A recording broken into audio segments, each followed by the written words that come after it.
Welcome to Beyond the Frontline podcast, where your host, U.S. Air Force veteran Donna Hoffmeyer, will help you transition from the front line to the home front. Listen every other Wednesday as we'll bring great conversations, resources, tips, and feel-good stories that will resonate and relate. Now, here's your host, Donna Hoffmeyer. Hey everyone, it's Donna, and I'm excited that I get to be here to bring you another great week of Beyond the Frontline. And this week we are going to get clinical. So I have Dr. Brian Livesay here. And Brian is a clinical psychologist. He's also a veteran. He was enlisted and then did commission and then went on and became the clinical psychologist. And he specializes in veteran mental health, trauma, and developmental psychology. And why I'm excited to talk to him is because I am a huge proponent. A lot of you guys know that I actually run a nonprofit too. And it's all about connecting veterans and resources. And one of the big resources is mental health care. And I, over the years, have come to learn that there is a place for talk therapy always. I will never knock that. However, there is actually also a place for non-talk therapy that can also be very healing and very therapeutic and do amazing things. And so this person's PR, Dr. Livesay's PR, came to me and said, "Hey, I have somebody that I think you might be interested in." And sure enough, he brings this experiential modality that we're going to talk about today. It's called critical memory integration. And we're going to go through this, but we're going to talk to him first. We're going to learn about his background and what got him to where he is today. And then we'll get into CMI. And I will put out another thing, like what he does. He has kind of two sides of him. He serves at the Cheyenne VA Medical Center, and he provides care to the student veterans across northern Colorado, southern Wyoming. And he also supervises training for future psychologists, right? So he's an instructor of the future therapists of the world here. But the other side is where the CMI comes in. And he is the director of clinical research at Arise Alliance. And that's a nonprofit.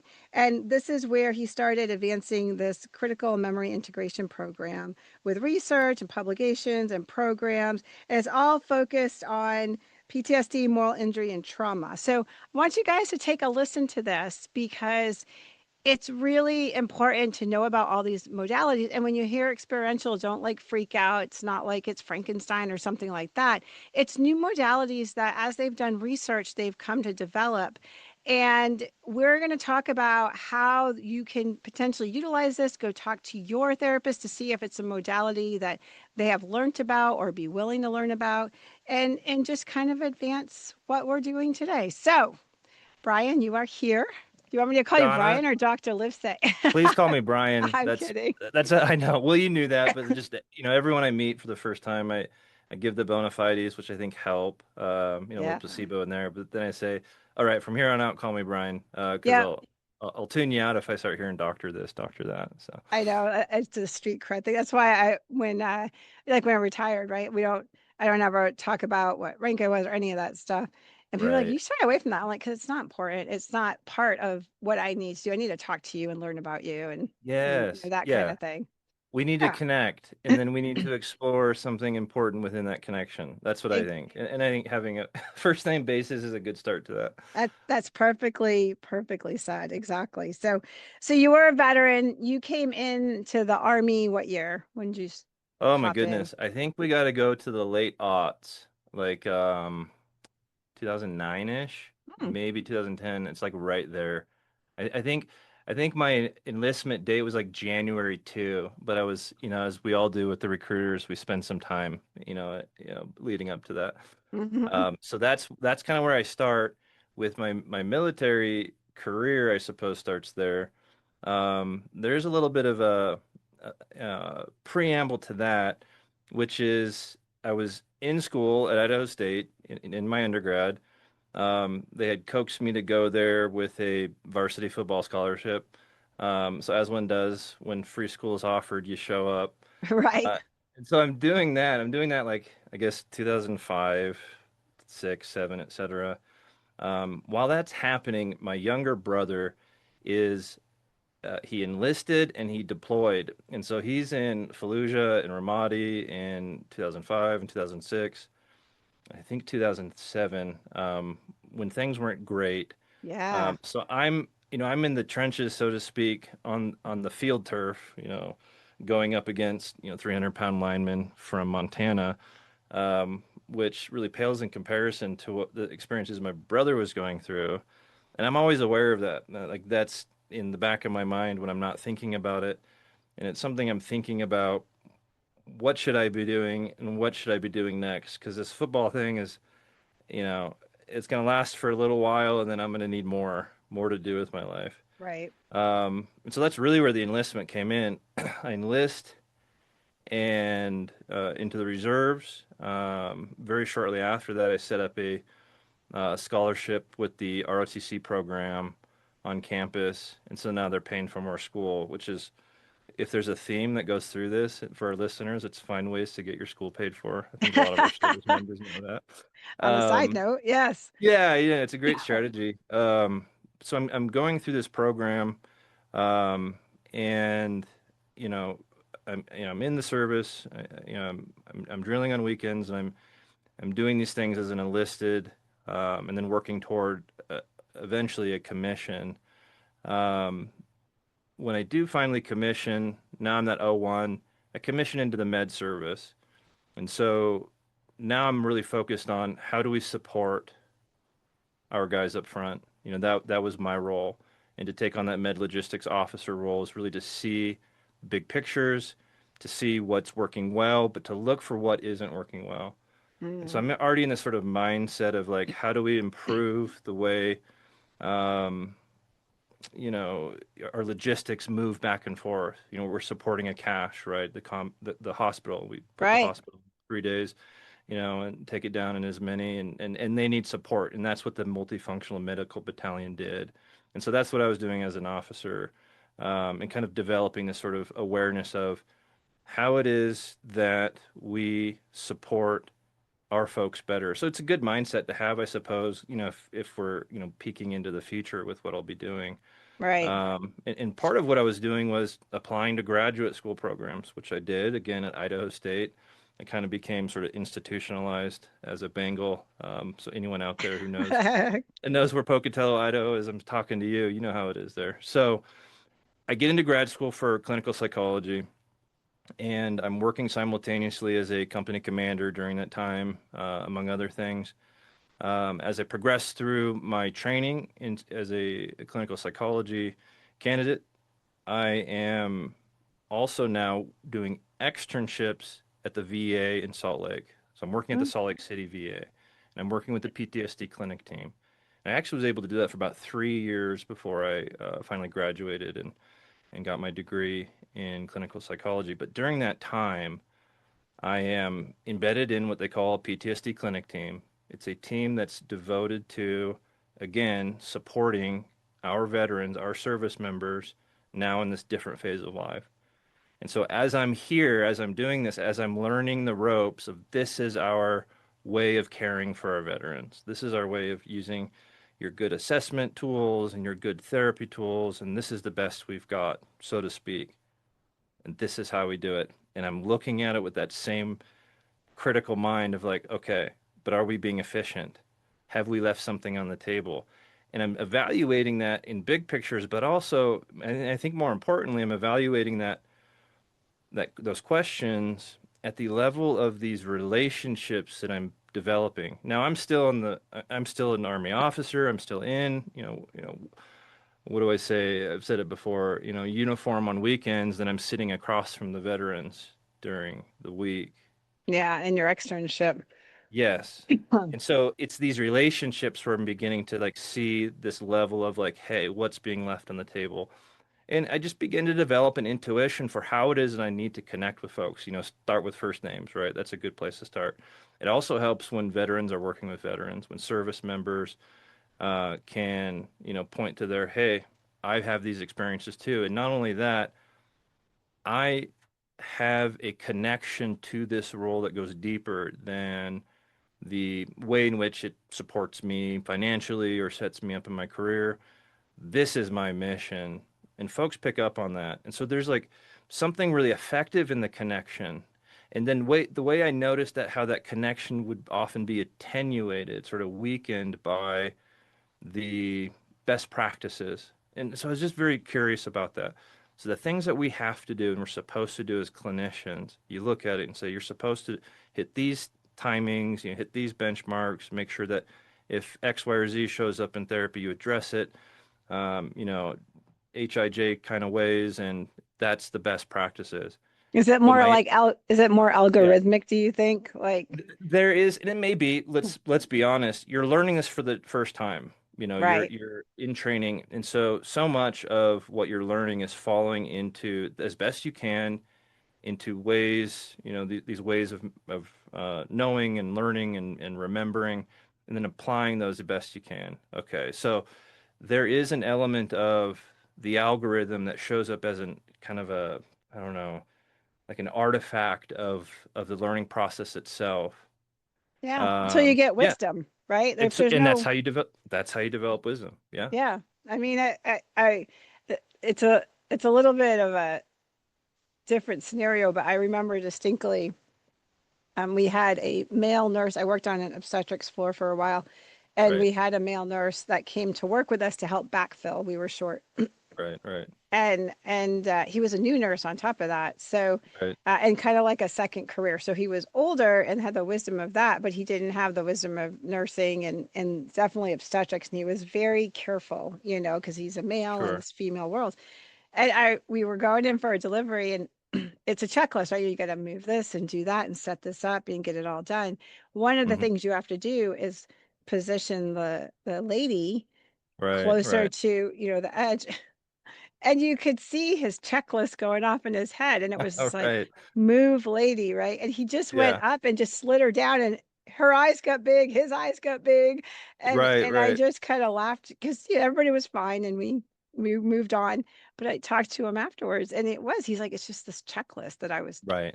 Yeah, going through. And it's like she was part of that checklist because he didn't have the rhythm or the wisdom or the intuition or any of of that. course. All he had was where to start, the checklist. Yeah.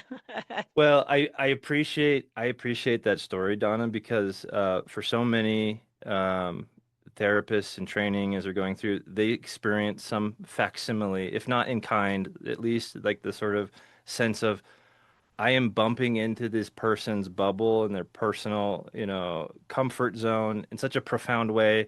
And I thought I was supposed to do it that way, and now it doesn't feel right at all. And so we encounter that. And it's like, you know, that's a good lesson. That's a good metric to say, to revisit. It's Yeah. where am I and where are they? And do we have this synergy going on between the two of us such that it is the leverage point for progression and for movement through, you know, psychotherapy or through the, you know, the 50 minutes, the 52 minutes were allotted in psychotherapy. Sometimes that can go kind of as a, what would be the word? It would go back into like its own sort of checklist thing, which is kind of interesting because you get past the checklist and then there's like this therapeutic presence that you develop, and then it becomes part of the checklist too. It's like, hang on a second, the therapeutic presence, like that's actually where everything has to begin and end. And that was my discovery, which is as I'm backing out all of the checklist isms in my process, in my learning, in my experience, is that I'm also looking for what is interfering with the therapeutic presence. The next is what is interfering with the veteran I'm working with and their agency. They have to be in control of this, of at least their experience, at least their side of it. And so I'm noticing there's a big relationship between their agency and the therapeutic presence, which really is like a 5 syllable, you know, phrase for like how connected we are between the two of us, you know, connected within my body and connected between the bodies, right? Between those nervous systems resonating. What do you think about that, Donna? Well, wait, who's doing the interview? Wait a minute. I No. know, I know. I just see like No, no, but if I don't, I'll just keep going. So cut me off. no, no, I actually you bring up a very, very big point. Mm, So the trust, right? Building this trust. So I right. sat in this is a while ago. I think it was the NIH was putting on this because like a mental health symposium or Right. something. And I don't know how I saw it or whatever, but it was free and I was like, "Oh, I'm curious." Yeah. And I was chuckling through it because and not digging on anybody. I was glad they were coming to these conclusions, but it Right. was all about lived experience. Uh-huh. And Yeah. Right. and simply saying that they're teaching the therapist, psychologist, whatever, on how to be vulnerable but not too vulnerable, to Sure. get them into a place where they can the person can relate to them. And it's what you're talking about, right? Bringing Right. the synergy and this energy where they can kind of be symbiotic, so they can work together to do Right. better. And trust is the first step. So they're all talking about this and all the research they were doing for it. And I am just kind of laughing Right. because I'm like, is it not common sense that Yeah. you will Yeah. open up to people when you feel like you're in a safe space with them? Right. You have to have research. Well, yes, you do for all kinds of things, but they're like putting the numbers and what research was done and to see the excitement in their eyes, like, yes, and I had We've lived discovered experience this.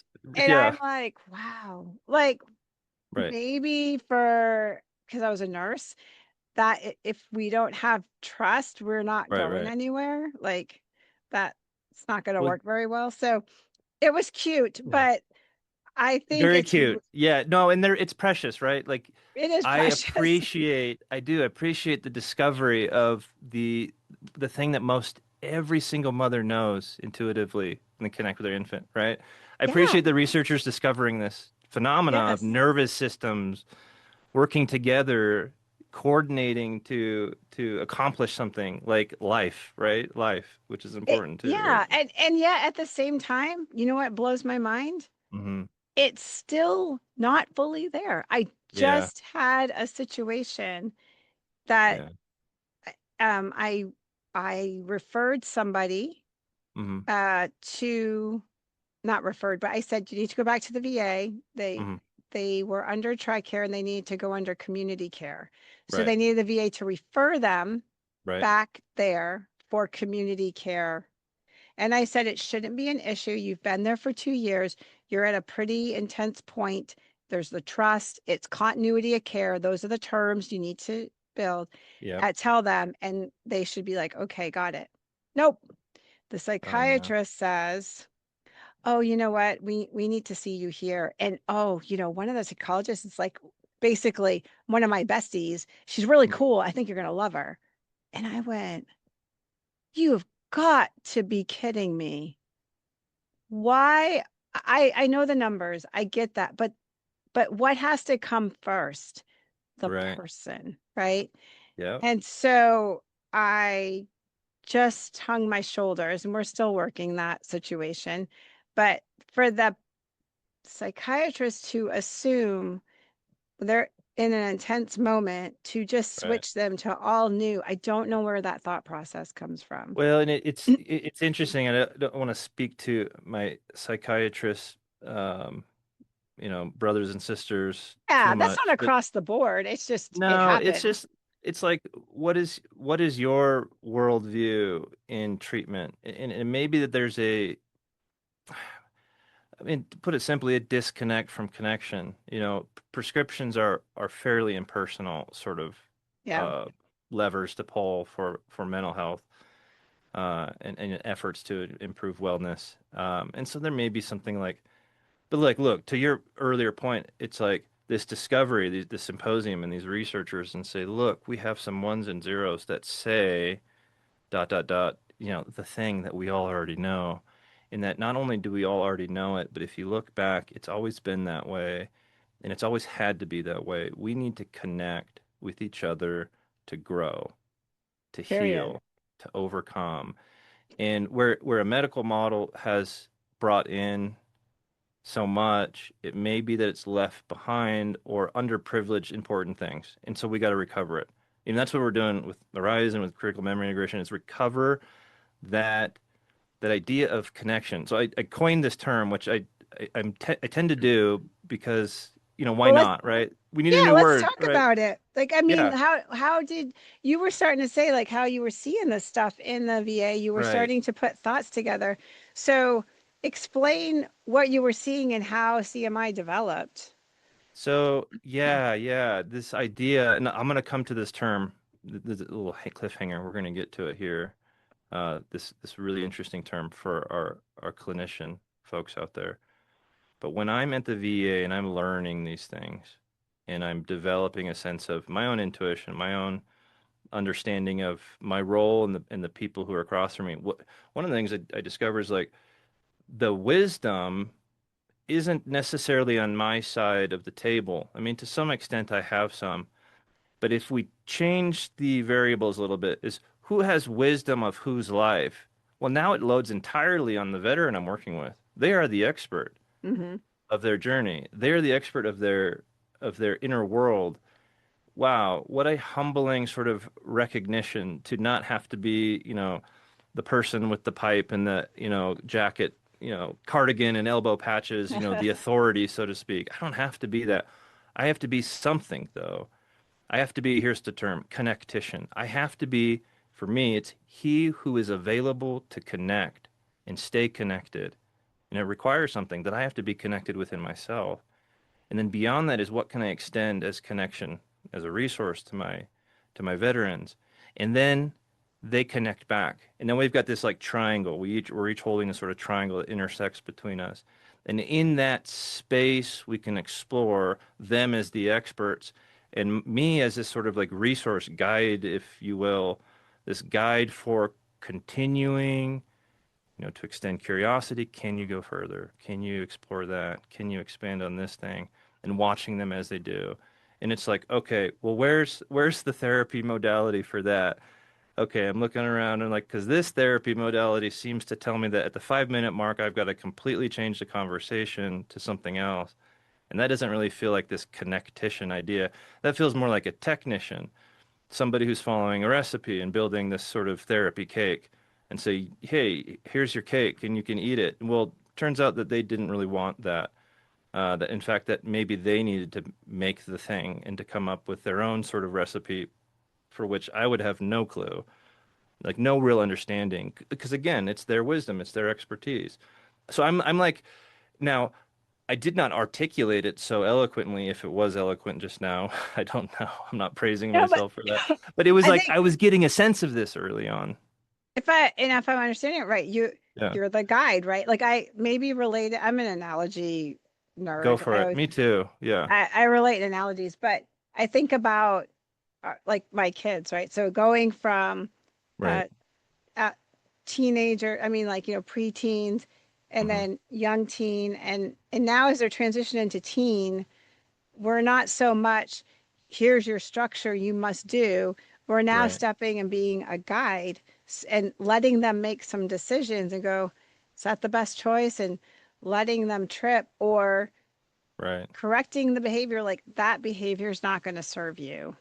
Right. Because when you get out on your own, if you try to do that out in the real world, it going to knock you down. And my job is to give you one, the understanding that that's not an acceptable behavior. Two, why? And three, here's a tool that might work better, right? I Sure. mean, that's what I do as a parent. At least I try to. I'm sure it doesn't always come out that way. But I mean, What do you mean? You're not the perfect parent, Donna? yeah, Okay, I'm good. pretty sure my Yeah. 14-year-old daughter would be rolling her eyes at that statement. Yes. Oh.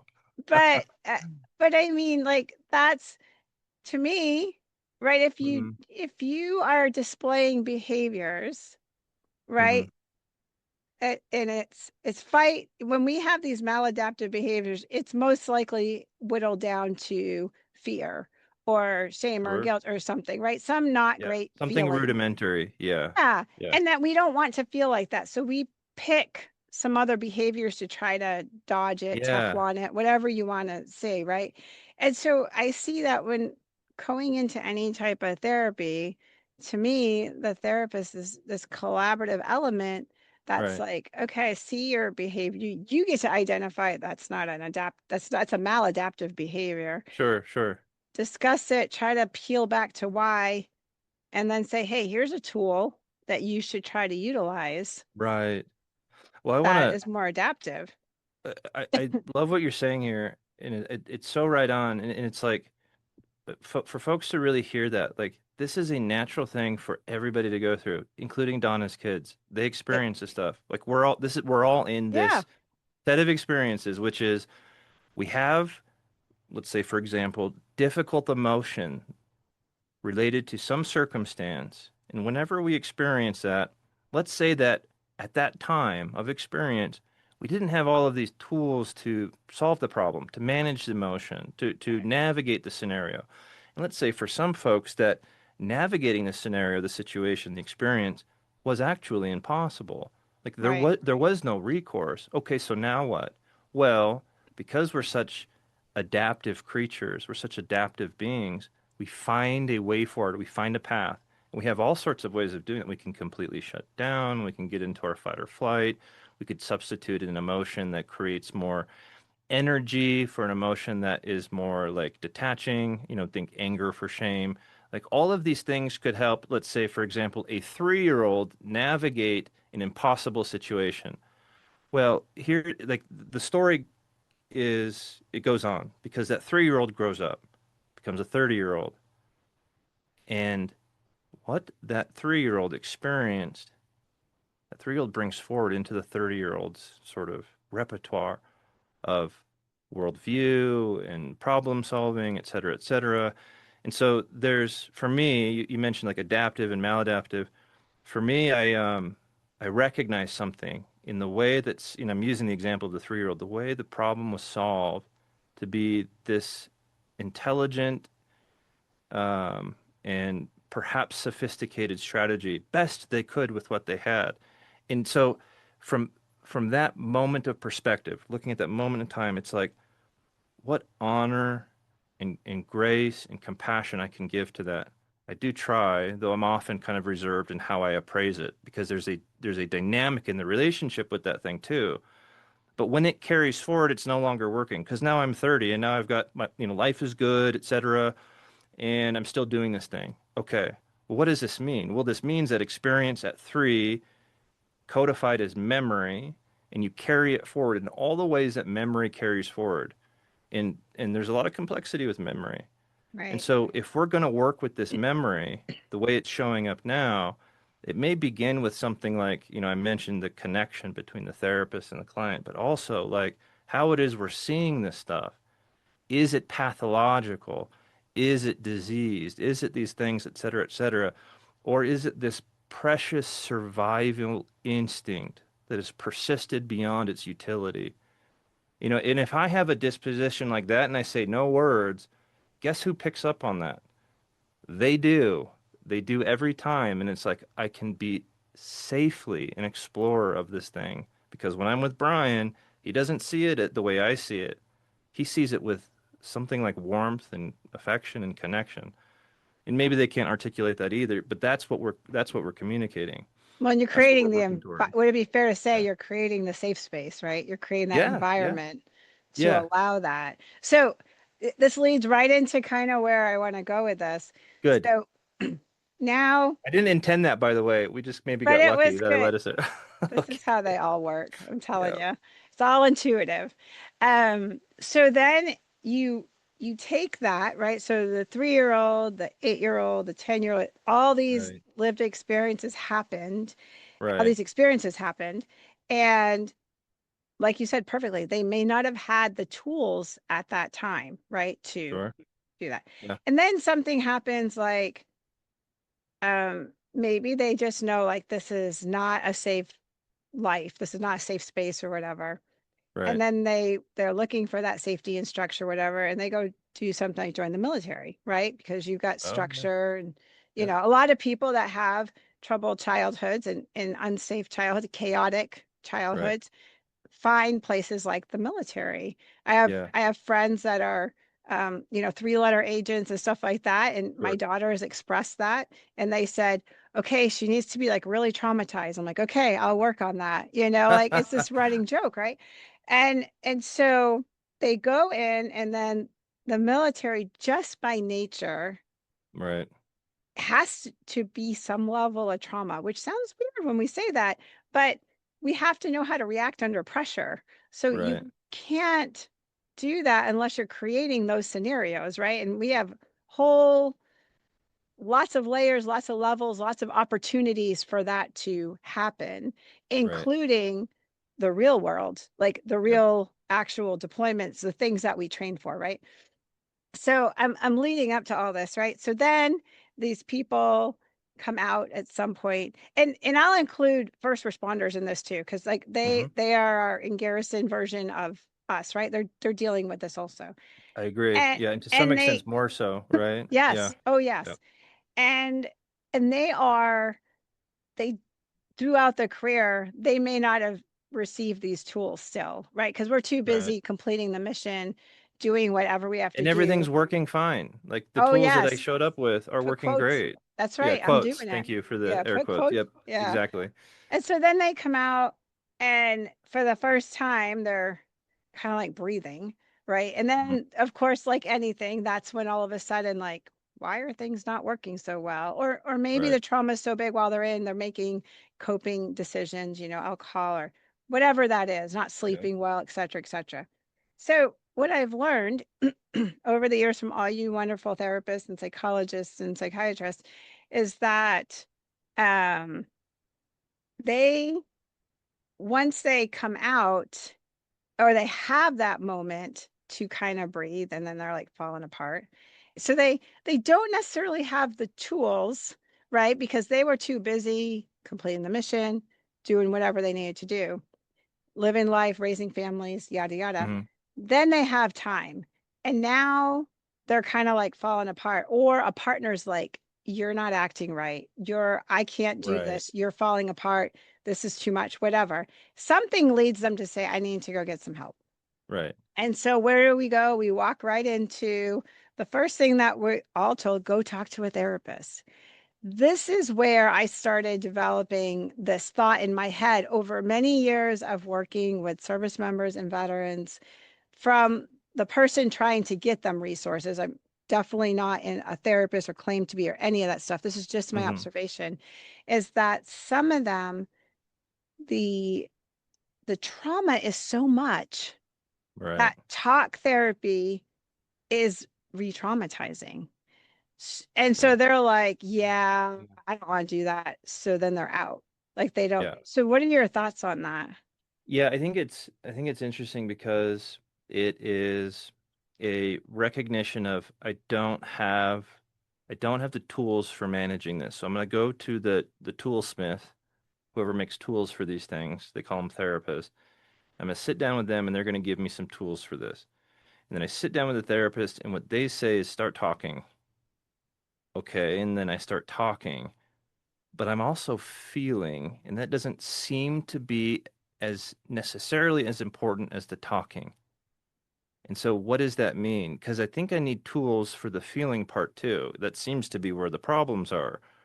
My anger is showing up, and I don't know why. I don't see it coming. I mean, go down a list. My Right. shame won't go away, etc. But I'm talking about this. Okay. There are different approaches to bringing tools, to being the toolsmith. I don't think I'm going to use that term for too long, but like to be the therapist, it's like I've got different ways of doing this as a therapist. I can say, well, we're going to talk about what's going on, and we're going to develop sort of sophisticated thinking strategies, which talking is sort of an extension of cognition in so many ways. So there's a close relationship between thinking strategies or cognitive strategies and talking. But we're going to use these specific talking approaches to develop these thinking tools, and those thinking tools will be what you need to get through those feeling times. And so the idea here is that you've created a competition between when the feeling stuff shows up. And I'm going to insert here, this is the idea of a critical memory itself. it's going to include all of those feeling components. And so when that critical memory shows up, you're going to need to think about it this way and think about these things. And now we've got a competition between the hippocampus and amygdala and the prefrontal cortex. Okay. And who's going to win that battle? Well, how much practice have you put into the thinking tool? That might determine who wins. And what is winning defined as? Well, it's whichever sort of engram memory trace atrophies first. That defines who wins. And so as an approach to memory modification, or, which is a way of saying like therapeutic change, like going in and changing something within you in your inner world, that is you're up against something in part because you have from the time you were 3 until the time you were deployed, until the time that you ETS, till the time that your spouse finally made you go in, you have this legacy of this critical memory doing what it does, and it does what it does very well, in part because of where it is in this survival zone of your nervous system. And now you're going to build a little tool over the next 12 weeks out in the neocortex, and they're going to go to war. They're going to compete. Yeah. What is the result of that? Well, I won't end the story on that. What I'm going to say is with critical memory integration, there's a different approach. And it falls under a category of many other therapies, like humanistic therapies, experiential therapies. There are a lot of therapies that really leverage this idea of, all right, everybody got your Google search engine tab up. Memory reconsolidation theory. Look it up. In the context of therapy, it's a wonderful idea for every therapist to have a concept of and to pursue as a tool, as a mechanism of change in the work they do. And for folks who might seek out therapists to say, hey, what do you know about memory reconsolidation? Does any of your therapy tools use it? So with critical memory integration, we're leveraging this idea of memory reconsolidation. And what it is essentially this. That critical memory that's in the amygdala and hippocampus, we're not going to build something to compete it and try to outcompete it. Instead, we're going to go to where that critical memory is. We're going to activate it fully. We're going to expand it, every facet of it. So we think about memory. We have to expand the sensation of the memory, the feel of the memory, the subconscious elements, the emotion elements. There may be episodic stuff. So like actual visual information, sort of autobiographical information. We have to activate all of it. And we do so while simultaneously being in a state of connection, deep connection. The therapist helps with that. Being in a place of rich agency. I choose to expand this critical memory and to do those connection and those agency tasks while going into increasingly more difficult components of the critical memory. So there's like this idea of fluency. I can endure and persist without becoming destabilized. Now, what's happening at a neurobiological level is you're activating a whole bunch of different networks simultaneously. And that's where the memory reconsolidation idea comes in, is you're bringing in new information to where that critical memory is stored. This is not a competition now. You're updating form and function of that critical memory through this process. So critical memory integration is designed solely around this principle of memory reconsolidation. I know there's a lot of syllables, a lot of words. Do- And we get there through this therapeutic presence. And the client has to be in charge and agentic as they do it. So all of these pieces come together. So how is that for an explanation about tools so far? No, it's cool. There's two things I'm thinking of. Hmm. One, when they're doing this memory integration, Right. are they talking about the memory or do they just There have may to bring? So yeah, I'm sorry, I don't mean to cut off the question. I'm Okay. anticipating it, but there's something like this. And when we train clinicians in CMI, we use this kind of like, it's a sense, it's kind of a mantra, but it's just like a device to remember that what we want is less explanation and more experience. So don't explain experience.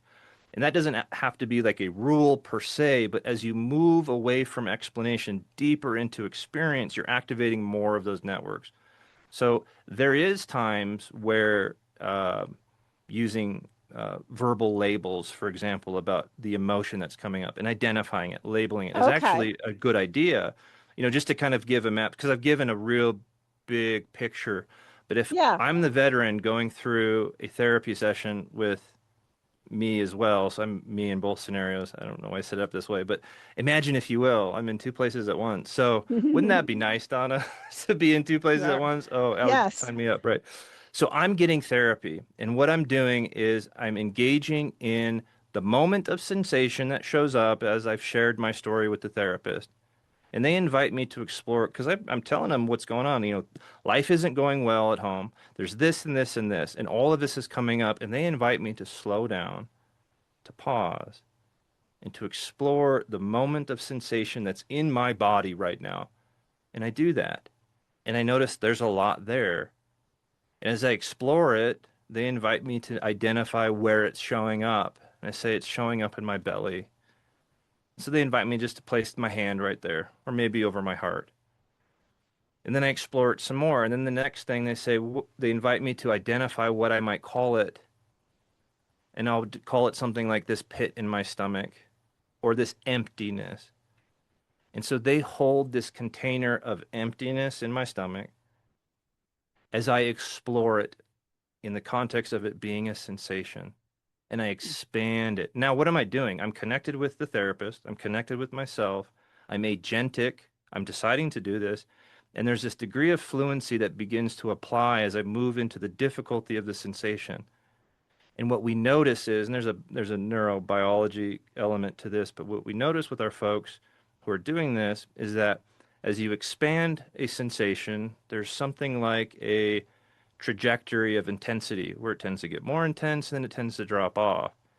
And that if we're in something like a critical memory, exploring just this first element of that critical memory, which is the sensation, is that when it drops off, it reveals something next. And so we invite them to identify what's revealed next. Maybe it's this emotion of anger. And they go through this process, this sort of almost cyclical process of increasing through expansion, increasing the clarity and the intensity of the emotion Mhm. to explore it, to, really we're activating the network, right? But they're exploring it and then it drops off, it becomes less intense. It becomes something like a resource as they move forward. And then it's shame. And then it's isolation. And they move sequentially through this. And as they're doing, we believe that there's something very important happening, which is they're developing a sense of competency, that they can move through this difficult. And as they move through this difficult critical memory, it becomes more complex, it becomes more rich with information. Ultimately, they may end up at something like this metaphoric space, or maybe something like an episodic space. Mhm. And they're in a very rich center of the critical memory, bringing with them all of their connection, all of their agency, all of this idea of fluency. And now they're exploring and they're interacting and they're sharing something with this place of experience within them. The clinician is helping by using invitation all the way through, but the client is discovering it's their path. They're moving forward. They're making the decision as to how they apply their attention, their awareness, their connection to each element of the critical memory as they go. The result is clear when we look at the way this is measured. It's clear that function and form is changing at the location of the critical memory. And then there's this interesting idea that there's a bunch of stuff going on neurochemically, but we have like this window of consolidation. So over the next 5 hours, a bunch of dendrites and some neurons and a lot of synapses are doing their job and they're integrating and they're working and they're connecting to other networks. Then after about that 5 hours, it sets. And now your critical memory is no longer unintegrated. You now have a critical memory that's integrated. And that's the idea, critical memory integration. We find the critical memory and we integrate it. And then they come back like, hey, yeah, that's good. Now I've got this other thing. They're already ready to move on. And they do that in the course of the effort they apply and the progress that they can make. It doesn't necessarily have to have all of this structure that comes with some other modalities. It really is where the veteran is able to go with the time that you have allotted in the Yeah. therapy session. So Is it so I have a couple thoughts here. Is it like do you see improvement, or are you seeing improvement within a session, or does it take a couple sessions? Is it dependent on yeah, the yes. person? Yes, this is good. So there's always kind of person dependent. Let's say that for person A, they're going to spend 4 weeks on, say, one critical memory. Hmm. And I also want to just kind of identify that nothing is so clear cut as the language I'm using. You know, a person's inner world is much more complex. But let's say that for the purposes of understanding, is that one person might spend about 4 weeks on a critical memory, where they're making progress week to week, advancing into more and more depths of experience and different qualia of the experience around the critical memory. And then they get to the end of it and all of it, and it's all integrated. Now, there's also something that's happening along the way. They are making integration happen at those elements of the critical memory that they do encounter. So progress is still happening. And what we see is that folks show up the following week having integrated this memory with, hey, I've got something else over here. Okay, and so we work on that. And they get to about maybe 2 or 3 of those, and they're like, you know what? I was doing this over the week, and I got a lot done, and I'm actually maybe just more or less letting you know about that. And then maybe they'll check in. It's like, hey, things are going great. You're fired, and I love hearing that. I love getting fired. And that's the idea is like, because all along they were the ones who were in charge and control. They were the ones who were the experts. They just needed that tool, right? That tool that said, you can go there. Now, that was person A. Right. Person B, this is a more rare case. I'll give an example. It's a single episode. Now, if we look at what the neurobiology of a memory, of experience, it should be able to be just one episode. They go in there, they activate, they bring new information, they fundamentally change what it is. If anyone needs convincing of this, think of a time where you've had an aha moment, like where something and something else like came together, and you're like, oh, there's a relationship there. So if folks are actually participating with the exercise, that aha moment, how long does that take? As you recall Yeah. it, or maybe you'll notice Seconds. the next time, Yeah. it just happens, right? Boom. Well, Yeah. I'm not saying that CMI happens in seconds, but the connection of these disparate components of memory, think about it like a joke. You connect two ideas and you laugh, and it was funny in that moment. It doesn't Yeah. take you 12 weeks to figure out that, well, maybe some of us, I'm guilty of that.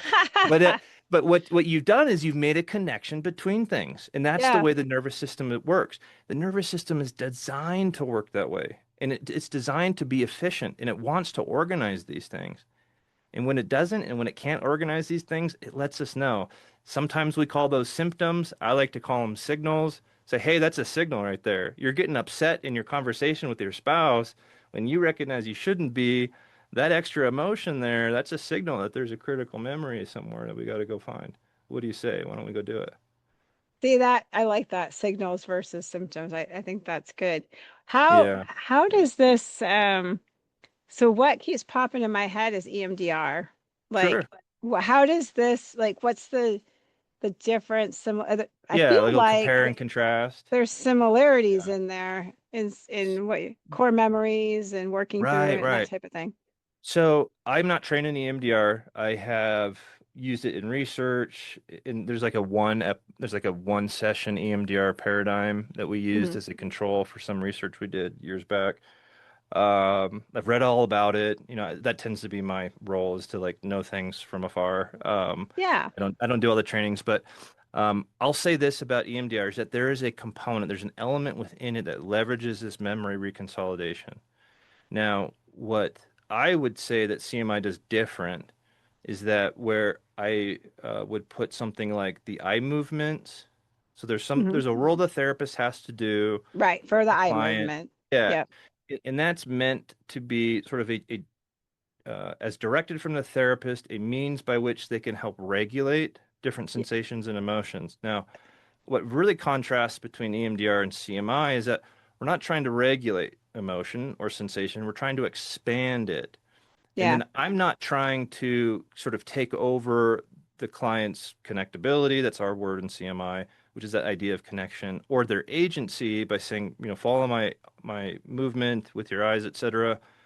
I'm leaving it up to them to stay connected and to remain agentic as they explore and expand the moment of sensation or the moment of emotion or the element of the critical memory. And that in so doing, they develop this competency, this fluency to move forward.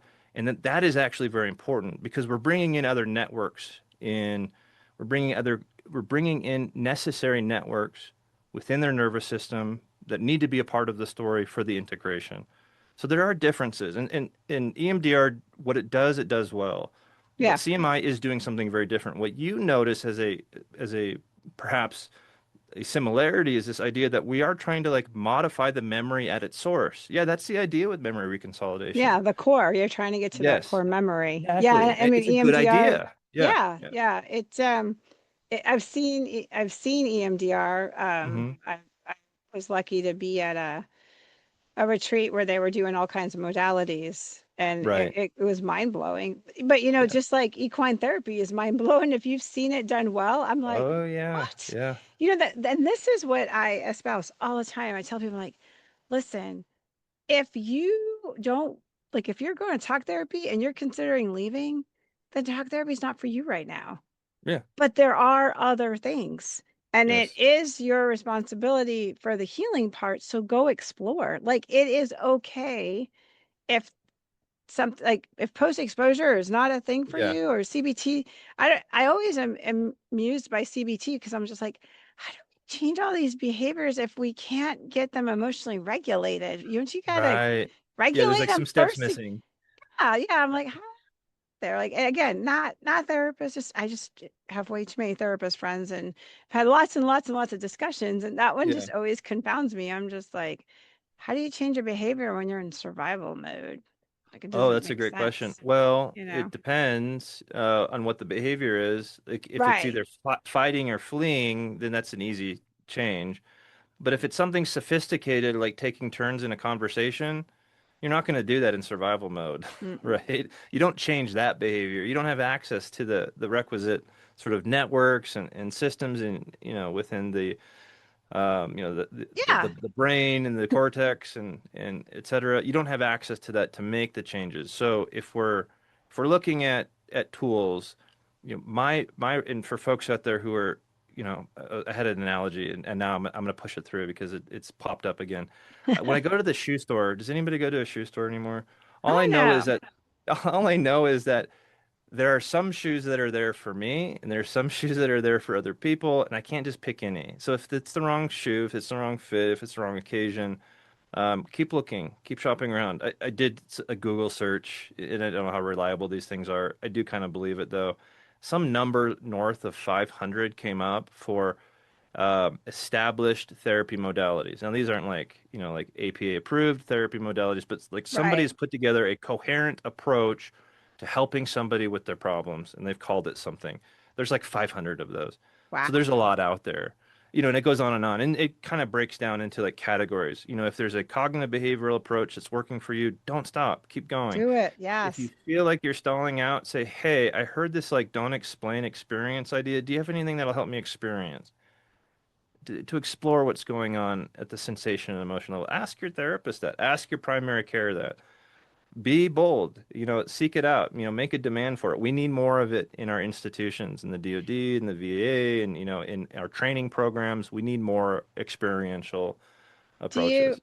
do you think that we struggle with that advocacy because of how we're built up in the military, Oh, our yeah, training in the military? of course. Yeah. I mean, it's kind of rhetorical, but I mean, No, like, I know. Yeah, you got north and south for me on that. We yeah, do because not.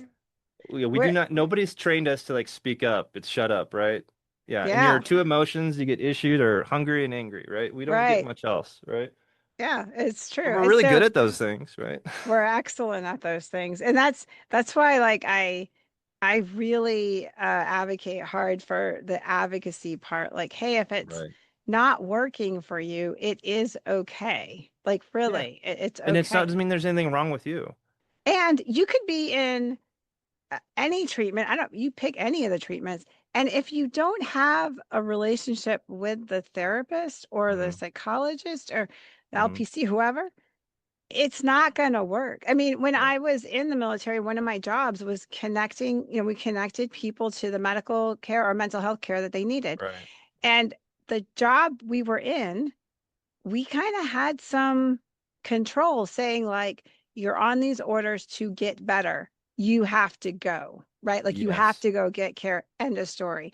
Not Right. not that many people fought, but when it came to mental health, that was a rough one because if they were not in the space, but yet we're on a timeline, We got Right. a problem, right? So then I learned quickly. I'm like, okay, you got to go there, right? And it could have been the most world-class treatment centers, best of the best. I've put them there.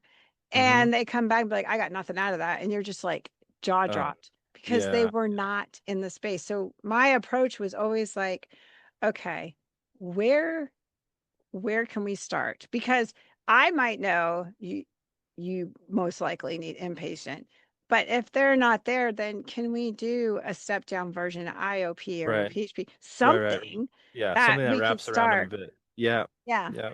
And what modalities can we use and what we I would have all these conversations and and I had one guy that came in and it was really weird. He came to me for one of his subordinates, one of his staff sergeant Sure. was doing really poorly, Mm-hmm. and comes to me and says like, yeah, man, we need help. And okay, so we get her into our program, and Mm-hmm. he's just sitting there like lost. He can see like how did she go downhill, and it's PTSD and all this other stuff.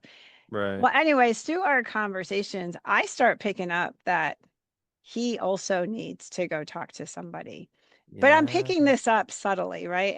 I'm not saying anything, but I said to Right. out of the blue, and we had a relationship. I'll start with that, is that we had a good relationship. So when I said this, it wasn't random, but I said, Hmm. Chief, one day you and I are going to have a conversation about you because I know you're not taking care of yourself like you need to. A conversation is going to come and I'm going to work with you and get you the care you need, right? Oh yeah, ma'am. Kind of Yeah. old, Yeah. Yeah. old Roger that. crusty chief, Yeah. pass it off, Yeah. right? And I 6 months later, a year later, I don't remember what it was. We're in conversation. I do not remember what it was. I remember his response. And Mhm. come to find out, he was coping at home with alcohol, trying to take care of all these people Yep. with all his own trauma, right? Yep. And I said, Chief, I told you this day was coming. And here we Here are. we are. Let's talk, right? Anyways, I get him into the base clinic. Um, he's over there doing his thing. I have a Uh-huh. little bit of eyes. My friend just happened to be the commander. And I didn't reveal anything, but I Right. could Right. ask things like, hey, how's the clinic working? And oh, it's Yeah. good and all that. Like I could get that Yeah. kind of How's stuff. Spirit Core over there? Right. Right. Yeah, Yeah. I could feel stuff out, right? Yep. Anyway, so guy goes in there, he became a poster child for therapy. He's like, this is the best thing that's ever been. Wow. And he talk therapy absolutely thrived. The therapist was like, holy cow, he took to that. It worked Mm-hmm. for him. That guy is off. I see him now. He's retired. He's playing his guitar. He's happily Right. married. He's doing his thing. And I'm like, wow. And every time I see him, I kind of smirk because he just took to it. And I've had other people that was a no-go. And Well, guess if you, what? Both yeah, are okay. right. I want to venture to guess that him having done that resulted in a more effective leader, one Oh, who could yes. care better for the soldiers, the Marines. I'm not sure what branch he was in, but like he could care better for his people Yeah. because he was. Now, I really appreciate what you're saying here with all of these things, including like if you're not connected with the therapist, go find the next therapist and connect. That's it, because that's essential. And that this story, to me, it represents something that I have to hear as a therapist, and every therapist has to hear as therapist, that we do a lot better filling that role of connectician when we've taken the time to explore our inner world, to make the integration efforts happen, to find our critical memories, to put those things back together, to bring all of this into a sort of functional state. Yeah. We're very good at coping as therapists because they trained us how in grad school, right? Exactly. They trained us Yeah. how, and like we got all the tools, we got everything. And like, look, I train a lot of therapists in CMI, and it's so much emphasis, so much focus on what understanding CMI is, that the therapist, these trainees, like they understand how it makes sense within their inner world, and that they can use this tool. I mean, we're always being trained in new tools to Yeah. use that tool to say, okay, I've integrated something, and the result is something like this. I now have a better sense of who's in front of me. And when their signal comes up, it doesn't ping my own unintegrated stuff, which results in a disruption in the connection. I mean, Right. I experience it in my role as a therapist, and I hear it over and over and over again. It's like once I did this, once I integrated this, maybe spiritual trauma or something, now folks are able to explore this stuff, and I wasn't even asking for it. It just starts coming up very naturally. Why is that? Well, probably because it became a safe place to explore, because Right. you had mapped out your own inner world and your own territory was rendered that available for them to feel safe stepping in. Like I know I'm stringing paragraphs together, but our clients, our veterans, they're very protective of us. If they feel like something that they're going to say is going to be too much for us, they won't say it. If they feel like something that they need to heal is too big for the therapist to handle, they will hold on to it. Isn't Now, that funny? It's I true. know I'm painting with a broad brush, but it's like, But it's true. it's We're the true. essential That's how we defenders are. and protectors. Yeah. Yep. And And I'm we're not like, going to yeah, I give don't you think you can. something. I'm not going to put something on the plate that's going to dissemble you. That's going to create a problem for you because I care Which about is you because you care about me. Yeah. which is also what they do with their families, right? Because they're like, I'm not going to Yes. put that on you. And so then that's how they compartmentalize so well. Yes. And especially when you're starting dealing with like really big stuff like moral injury, like those Oh are yeah. things that people don't want to, they don't want to put that on the table, which again goes all the way back to Right. what if you can heal without having to talk about it, right? Yeah. Yeah. So we've got CMI. Where can we find you? So just to be clear, like you're doing Yeah. this under the nonprofit. This all Correct. the research. It's all Yes. under This Arise. this adventure is under Arise Alliance Institute. They're the nonprofit, go nonprofits, right? Hmm. And it's such a wonderful mission that we have. So under the Arise Alliance Institute are the flagship, I guess, product, which is critical memory integration. And then there's some other things that we've used and developed that are, in a sense, derivative of CMI, but more so that we can get it to like, community stakeholders, teachers, foster parents, first responders, that sort of thing. But it's coming from the principles that we put together in critical memory integration. So if somebody's like, I'm a therapist and I got to get my CEUs this year, right? Oh my Yeah. gosh, every year or every other year, depending on what state you're in. Go to criticalmemoryintegration.com. Go look it up Hmm. and go find us and find a training and jump into it. Like that would be a way to do it. If you're a consumer of this stuff, which, to the extent that we can be, we should be, um, reach out to the folks who are helping you, your primary care, your therapist, your psychiatrist, your med prescriber, and say, hey, I think it would be good if it's available to have somebody sit down and do some experiential therapy with me. I think I'd like to try that. And just make the ask, and be bold. We got to advocate for ourselves as much as we Yeah. can. And so that's the other thing, so you can find us. We're online, critical memory integration. You could also go to arisealliance.org if you want to know more about the nonprofit. Yeah. Perfect. Perfect. This was a great, great conversation. Like I nerd out on this stuff. I love it. Like Me so too. I I I appreciate it, do. Donna. Yeah. Any last thoughts? Like anything that you want to put out Oh there my before we wrap goodness. it up? I appreciate the veterans, the service members, and their families. We're in this together. And it may not feel that way. It may feel like we're kind of like on our islands and we're disconnected and we're not plugged in to the help and the services we need. I just want to say that even though I don't see you, I feel you. You're in my heart. I just want to extend that invitation to anyone out there saying, I do need to do more about this. To listen to that signal that says, I've got to do something about this. Be curious, connect with it, step into your agency, and pursue that signal wherever it takes you. That's my invitation. I Thank you, think Donna. that's great. So I really you said it perfectly. So for the audience out there, it's all about, like you said, be brave and be bold, right? You're not going to make a misstep if you're curious and follow your signal. If you are noticing things or your partner's bringing stuff up to you and it's causing a strong response, reflect on that. Like, why am I responding so strongly? And there is lots and lots of help out there Sometimes it is hard. I'm not going to say that that's just a smooth path, but if you're struggling, reach out. You can email Coming Home Well. It will come right to me and we can get you connected. We have lots and lots of connections. So I think we'll wrap this up. I am very thankful for you guys. I really appreciate everybody that listens and shares this and comments. If you guys have something that resonates with you, if this resonated with you, speak up. Other people might be thinking of it too. If you want more of it, let us know. If you want different things, tell us. We are here for you. We are literally top to bottom volunteer. Coming Home Well is our parent podcast and our parent nonprofit. And we all do it because we want to, and we feel strongly that we need to get these resources out to our veterans and first responders. So from all of us here at Beyond the Frontline, and as I said, our parent podcast, Coming Home Well, we hope you guys have an awesome, awesome week.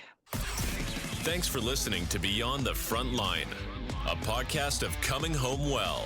Join us every other Wednesday. And if you enjoyed this episode, please share it with others, post about it on social media, or leave a rating and review. Thanks again.